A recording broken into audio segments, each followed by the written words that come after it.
This is the 2016 AP English Language and Composition FRQs, starting with the synthesis essay. Now, just briefly, hopefully you've been tuning into each video lesson in sequence from the tutorials of the 2008-2009 test forms, and then starting with each test breakdown in 2010. If you haven't, that's perfectly fine, but just note that we are building progressively and practicing our skill set as we go through these essay prompts. In the previous year's video, we had a brief reminder of how we go about situating ourselves to answer a synthesis essay. So just as a brief review, we're going to preview the prompt, read it, have an idea of what our position might be before we go into the different sources. Then as we read and annotate the sources, we'll write a paraphrase at the top of each. And then we'll take that information and we will go ahead and develop our working thesis and write up a skeleton outline, so-called because it's really just the bare bones, okay? It's giving us the idea and the direction we need to fulfill the synthesis task. As a reminder, you have 40 minutes to write the essay, but an additional 15 for reading and annotating and planning. So you'll see that written. The 55 minutes will only appear on the synthesis prompt because, again, the 15 minutes are for reading the question, analyzing and evaluating the sources, and then actually writing your response. You want to try to stick to the 55 minutes total. You don't want to go too far over that because that will detract from the time that you need to answer the other two essays. Okay, so let's go ahead and see what the 2016 synthesis prompt has in store for us. Over the past several decades, the English language has become increasingly globalized, and it is now seen by many as the dominant language in international finance, science, and politics. Concurrent with the worldwide spread of English is the decline of foreign language learning in English-speaking countries, where monolingualism, the use of a single language, remains the norm. So this gives us a little bit of context of what issue we're going to be tackling. Carefully read the following 6 sources, including the introductory information for each source. Then synthesize information from at least 3 of the sources and incorporate it into a coherent, well-developed essay that argues a clear position on whether monolingual English speakers are at a disadvantage today. Your argument should be the focus of your essay. Use the sources to develop your argument and explain the reasoning for it. Avoid merely summarizing the sources. Indicate clearly which sources you are drawing from, whether through direct quotation, paraphrase, or summary, and then be sure that you cite the sources. And of course, we are going to stick to just doing it by letter. Doing it by name just consumes too much time. Okay, so before we begin, this is the task up here. We have to take some of the information and produce a coherent, well-developed essay that argues a clear position on whether monolingual English speakers are at an disadvantage today, I'm sorry. So just looking at this, I know that I have to decide, do I agree, do I disagree, do I qualify, to what extent monolingual English speakers are at a disadvantage. I'm going to agree, yes, at disadvantage. There are my notes, just so I have an idea as I go into these sources that that's where I'm leaning just initially, right? Okay, so let's go on to source A. As always, you want to make sure that you read over the background information for each source. This is an excerpt from an article that appeared on a website devoted to higher education. These are troubled times for language programs in the United States, which have been battered by irresponsible cutbacks at all levels. Despite the chatter about globalization and multilateralism that has dominated public discourse in recent years, leaders in government and policy circles continue to live in a bubble of their own making, imagining that we can be global while refusing to learn the languages or learn about the cultures of the rest of the world. Okay, so that seems a little counterintuitive. So it was surely encouraging that Richard Haass, president of the Council on Foreign Relations and a fixture of the foreign policy establishment, agreed to deliver the keynote address at the American Council on the Teaching of Foreign Languages annual convention in Boston on November 19th. Haass is a distinguished author, Oberlin and Oxford educated, and an influential voice in American debates. The good news is that in his talk, Language as a Gateway to Global Communities, Haas expressed strong support for increased foreign language opportunities, learning opportunities. He recognized the important work that language instructors undertake, as well as the crucial connection between language and culture. Language learning is not just technical mastery of grammar, but rather, in his words, a gateway to a thorough understanding of other societies. So we're going to put language equals gateway. Haas claims that in an era of tight budgets, we need convincing arguments to rally support for languages. Of course, that's true, but, and this is the bad news, despite his support for language as a gateway to other cultures, that word appears again, he countenances only a narrowly instrumental defense for foreign language learning, limited to two rationales: national security and global economy. At the risk of schematizing his account too severely, this means more Arabic for national security and more Mandarin, Hindi, and en passant Korean for the economy. It appears that in his view, the only compelling arguments for language learning involve equipping individual Americans to be better vehicles of national interest as defined by Washington. In fact, at a revealing moment in the talk, Haas boiled his own position down to a neat choice: Fallujah or Firenze. We need more Arabic to do better in Fallujah, in other words, so that we can have been more effective in the Iraq War, or could be in the next one. And we need less Italian because Italy, to his mind, is a place that is only about culture. So this is a really revealing section of this excerpt, and we're going to put economy and war versus culture. In this argument, Italian, like other European languages, is a luxury. There was no mention of French as a global language with its crucial presence in Africa and North America. Haas even seems to regard Spanish as just one more European language, except perhaps that it might be useful to manage instability in Mexico. Such arguments that reduce language learning to foreign policy objectives get too simple too quickly, and they run the risk of destroying the same foreign language learning agenda that they claim to defend. Learning language, in Haas's view, ultimately becomes just a boot camp for our students to be better soldiers, more efficient in carrying out the projects of the foreign policy establishment. That program stands in stark contrast to a vision of language learning as part of an education of citizens who can think for themselves. Haas's account deserves attention. He is influential and thoughtful, and he is by no means alone in reducing the rationale for foreign language learning solely to national foreign policy needs. Yet even on his own instrumental terms, Haas seemed to get it wrong. If language learning were primarily about plugging into large economies more successfully, then we should be offering more Japanese and German, still two very big economies after all, but they barely showed up on his map.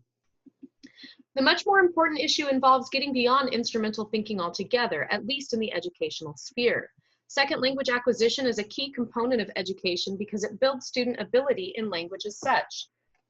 Students who do well in a second language do better in their first language. With the core language skills, abilities to speak, to listen, to read, and to write, come higher order capacities to interpret and understand, to recognize cultural difference, and yes, to appreciate traditions, including one's own. So this is important because it shows what other critical skills are strengthened by second language. So we're going to put second lang equals more skills. Language learning is not just an instrumental skill any more than one's writing ability is merely about learning to type on a keyboard. On the contrary, through language, we become better thinkers, and that's what education is about, at least outside of Washington. Okay, so for source A, we're just going to put language equals culture plus skills. Okay, not just economy, war. So a couple of paraphrases at the top to help me keep my thoughts organized as I go through. Source B, you'll note, comes from a publication in the United Kingdom, and it reads, Department for Education figures show that fewer and fewer of us are learning a foreign language, while more and more foreigners are becoming multilingual.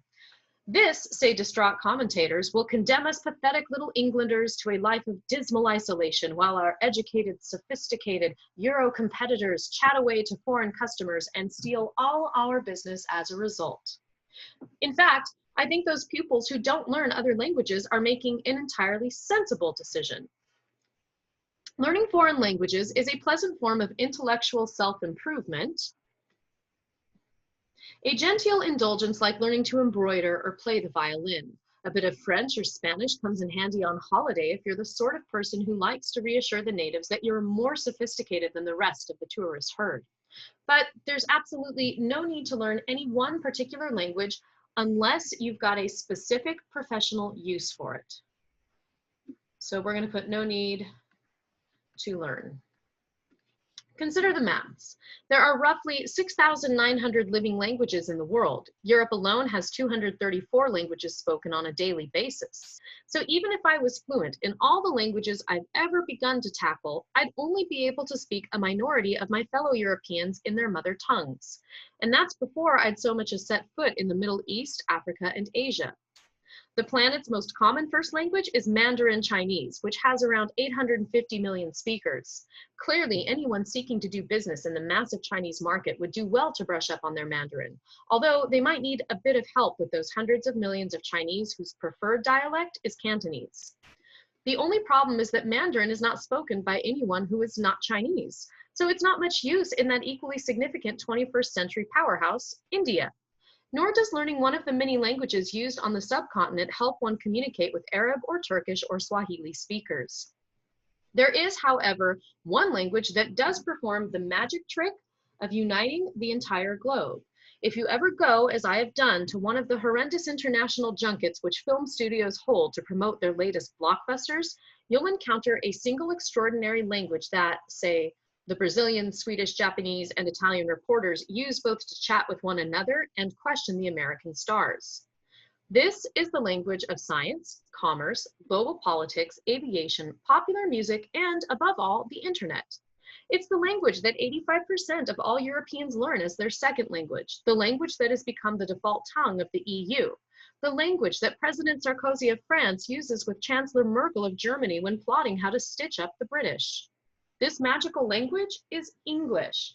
So we're going to put a star here and put all benefits of, and I'm going to use the ENGL abbreviation for English. It unites the whole country in the way that no other language can. It's arguably the major reason why our little island has such a disproportionately massive influence on global culture, from Shakespeare to Harry Potter, from James Bond to the Beatles. All those foreigners who are so admirably learning another language are learning the one we already know. So our school pupils don't need to learn any foreign tongues. They might, of course, do well to become much, much better at speaking, writing, spelling, and generally using English correctly, but that's another argument altogether. Okay, so a few things to take away from this source. If you are going to disagree and say, no, monolinguals are not at any disadvantage, this would be a really strong source to help support your claims. And this particular paragraph, we went back a page, I apologize.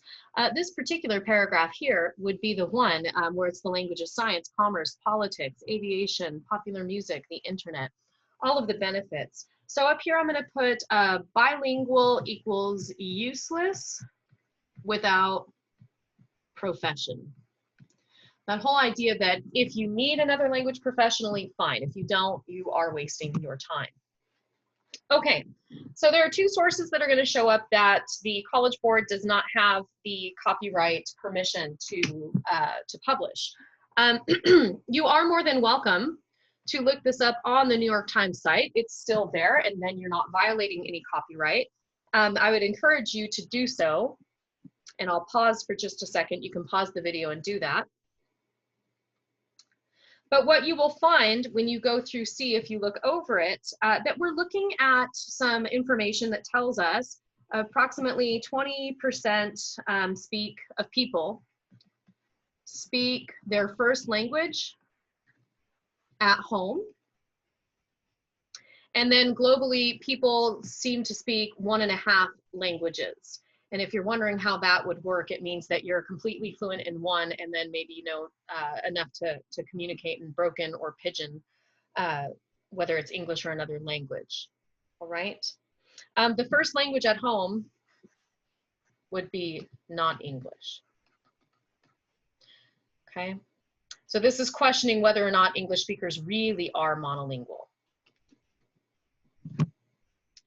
Source D is from an excerpt, a web blog maintained by NAFSA, a leading professional association based in the United States and dedicated to international education.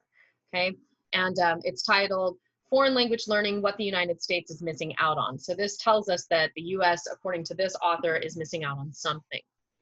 It seemed a notably strange coincidence that the day after the Chronicle of Higher Education's fascinating article about foreign language acquisition and its remarkable contributions to the human mind and to society, Inside Higher Ed reported that George Washington University's Arts and Sciences faculty had voted by an overwhelming margin not only to remove its foreign languages and cultures course requirement, but also to set up the new requirements in such a way that introduction of foreign language courses can no longer count toward fulfilling any degree requirement in the college. At the same time, GW's curricular reform is apparently designed to promote student learning in areas such as global perspectives and oral communications. One wonders how global perspectives can happen without foreign language. But Catherine Porter, a former president of the Modern Language Association, writing in the Chronicle, puts it rather more bluntly. The lack of foreign language learning in our society, she states, is a devastating waste of potential. Okay, so we're going to put lack, make sure we underline this here, is a devastating waste of potential. Students who learn languages at an early age consistently display enhanced cognitive abilities relative to their monolingual peers. This isn't about being able to impress their parents' friends by piping up in Chinese at the dinner table. The research is showing that these kids can think better. Porter writes, demands that the language learning process makes the brain more flexible and incite it to discover new patterns and thus to create and maintain more circuits.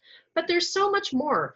Porter points out, as many others have, that in diplomatic, military, professional, and commercial contexts, being monolingual is a significant handicap. In short, making the United States a more multilingual society would carry with it untold benefits. We would be more effective in global affairs, more comfortable in multicultural environments, and more nimble-minded and productive in daily life. One of Porter's most interesting observations to me was about how multilingualism enhances brain fitness. That's a big idea there. My own journey in language is something for which I cannot claim any real foresight or deliberate intention, but by the age of 16, I spoke English, Hungarian, and French fluently. I've managed through travel and personal and family connections to maintain all three.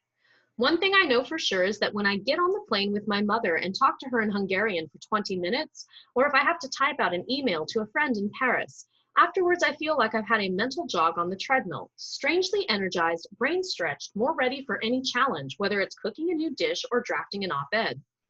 And the connective cultural tissue created by deep immersion in another language cannot be overstated. And that seems like an interesting point, connective cultural tissue. When I went to Hungary during grad school to research my thesis, I figured, no problem, it's my native tongue. Yes, but I first learned it when I was a toddler and never since then. The amount of preparation I had to do to be sure I didn't miss nuance or cultural cues and didn't draw conclusions based on erroneous translation was significant, but well worth it. Time and again, I've realized how language can transform our interactions with one another. Porter's article is a wake-up call that neglecting foreign language learning is hurting our country in more ways than we realize. Okay, so foreign language learning is hurting our country in more ways than we realize. So with this, there seems to be something a little bit paradoxical. We should cut foreign language in certain departments, that's up here with George Washington, and yet we still have this need for global communication. That just, again, seems counterproductive. The other thing is this is another one that says bilingualism leads to increased cognitive abilities. And then here I'm just going to put paradox, right? Why are we cutting things when we need more global communication? It just doesn't seem to make sense. Source E, this is adapted from a table in a report from the 2007 American Community Survey from the Census Bureau. Population 5 years and older who spoke a language other than English at home by language group and English speaking ability. Look through the characteristics, look through the chart. One of the things that you are going to notice is that roughly a quarter of these people are speaking a language other than English at home. Okay, over here we're going to get the English speaking abilities. We're going to get the breakdown of the other languages that are spoken, but roughly a quarter speak other language at home. That'll be our paraphrase for this source. Okay. So source F is the other source that the College Board does not have copyright permission. Once again, this source is available on the Dissent website. It's going to be the source in full. Almost certainly it would have been an excerpt used for the AP exam. But I'll pause for a moment. You can take a look. You can Google that and just glance over it. Go ahead and pause the video.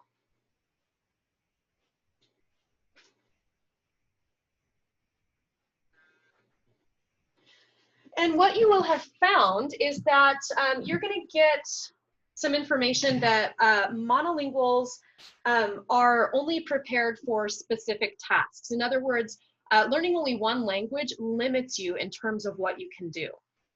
So monolingual equals limiting, right? It also ignores antiquity. To really understand culture of times past and history, it's certainly beneficial to understand language. Okay, so that takes us through all of the sources. And now we have to put our ideas together and plan, how are we going to respond to this essay? Before I started reading, I knew that I was going to say, yeah, monolinguals seem to be at a disadvantage. And now I have to kind of take stock of the different ideas presented to me so I can formulate my own. Monolinguals have probably decreased cognitive ability, no cultural connection, limited opportunities or jobs. What else might I put?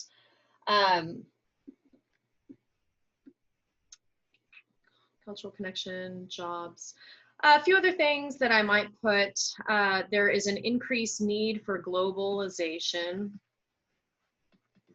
but then I might put English equals magic. It's that magic language that everyone speaks. And then bilingualism depends on market, right? If you're going to do business in the Chinese market, you'd want to learn Mandarin. But if you're going to do business in the German market, obviously you'd want German. So there are a few different things that we can kind of put here as we plan. I think that I feel most comfortable developing paragraphs that certainly talk about a decreased cognitive ability, limited career opportunity, and then I think I'm going to do lack of cultural appreciation. So the first three that I listed, those are going to be what I try to use as my body paragraphs. Okay. So I need to write a working thesis. And I'm going to just write monolingual English speakers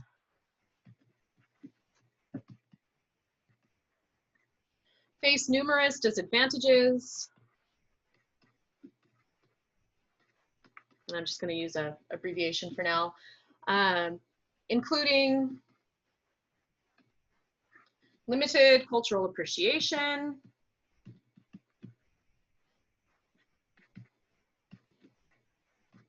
so that'll be my first body paragraph. Decreased cognitive abilities,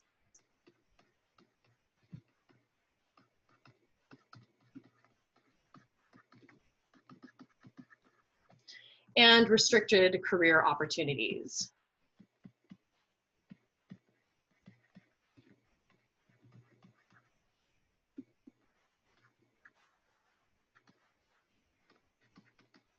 So there you go. I've got my first body paragraph, my second, and my third, because I like to do 3 in my synthesis response. You certainly could do 3 body paragraphs, I should specify. You could do 2 body paragraphs, you could do 6, you could do 4. It really depends on your style and your writing, but I like to just divvy it up by 3. 2 is perfectly fine, 4 is perfectly fine. Any less than that or any more than that, just be cognizant of your time and your depth as you are providing your critical commentary. Okay, so if this is my working thesis, my body paragraph number 1, let me go ahead and switch colors. Body paragraph number 1 is going to be that monolinguals are at a disadvantage because they lack cultural appreciation that is tied to language. Okay, so I've kind of given you a little bit more in the way of what my topic sentence might look like here. And how am I going to defend this? What am I going to use? I'm going to say that language is an inherent part of culture.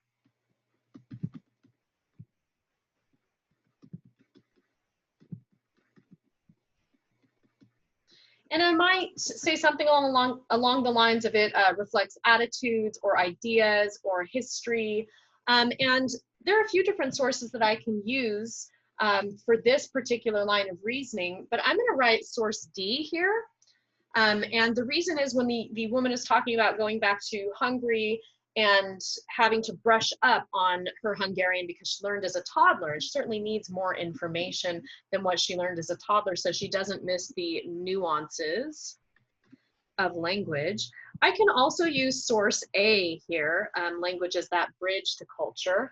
And I would probably use A more when I go in the direction of you need to be bilingual to better understand or connect or appreciate other cultures.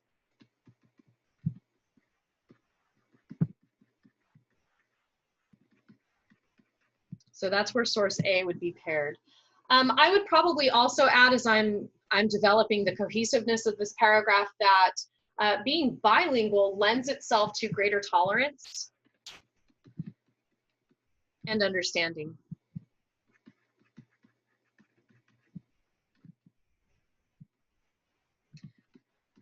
Which would honestly be globally beneficial as well. If you plan to take this into politics, you could certainly defend that with politics. So these are my ideas for my first body paragraph, how language is tied to culture, and I'll use sources D and A most specifically for that body paragraph. Body paragraph number 2, I'm going to look at decreased cognitive abilities for monolinguals. And my ideas here, I'm going to talk about how studies show that people who learn to speak a second language at a young age have increased cognitive abilities, and that's going to come from source D. I might even tie that in to at old age to fight off dementia. One of the things that's recommended is learning a new language. And I'm just going to go back and I'm going to talk about that whole list that we made where we talked about how learning language is something that enables us to have all of these other benefits with these critical connections, developing new connections. If we go back in our slides,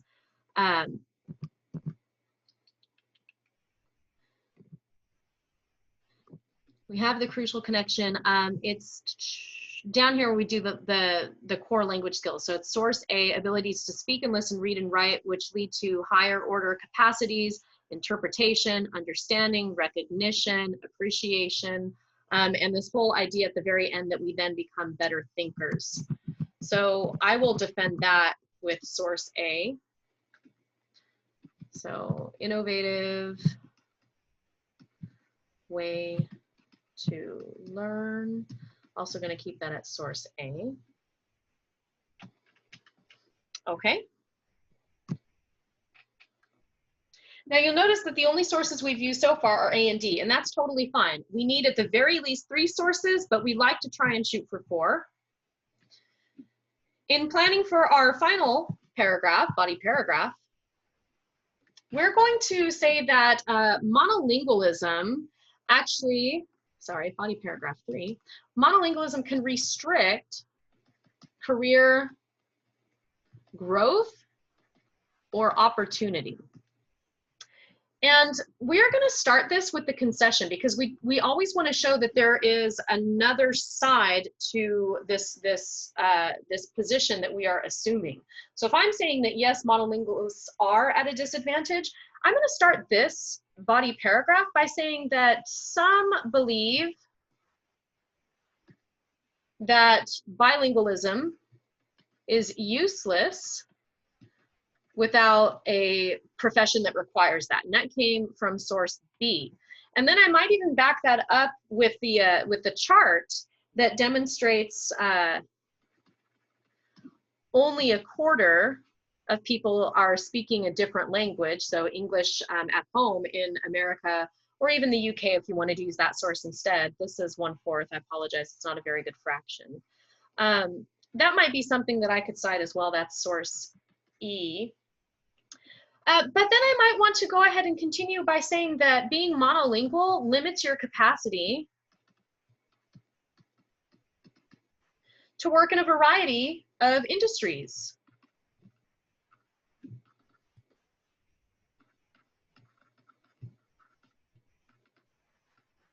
You could get creative with this. This is source F actually.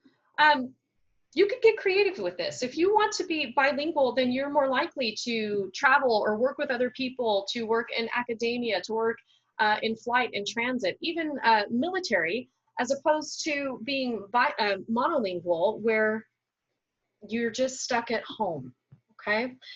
If you wanted to work in a museum, you would need to know things. If you wanted to be an artist, you're gonna connect with artists throughout the globe. So really, it would severely limit, and one of the things I think that I would pursue is it would also limit your ability for promotion. That's what I would do. I would certainly counter this with bilingualism as a skill that can enable future promotions.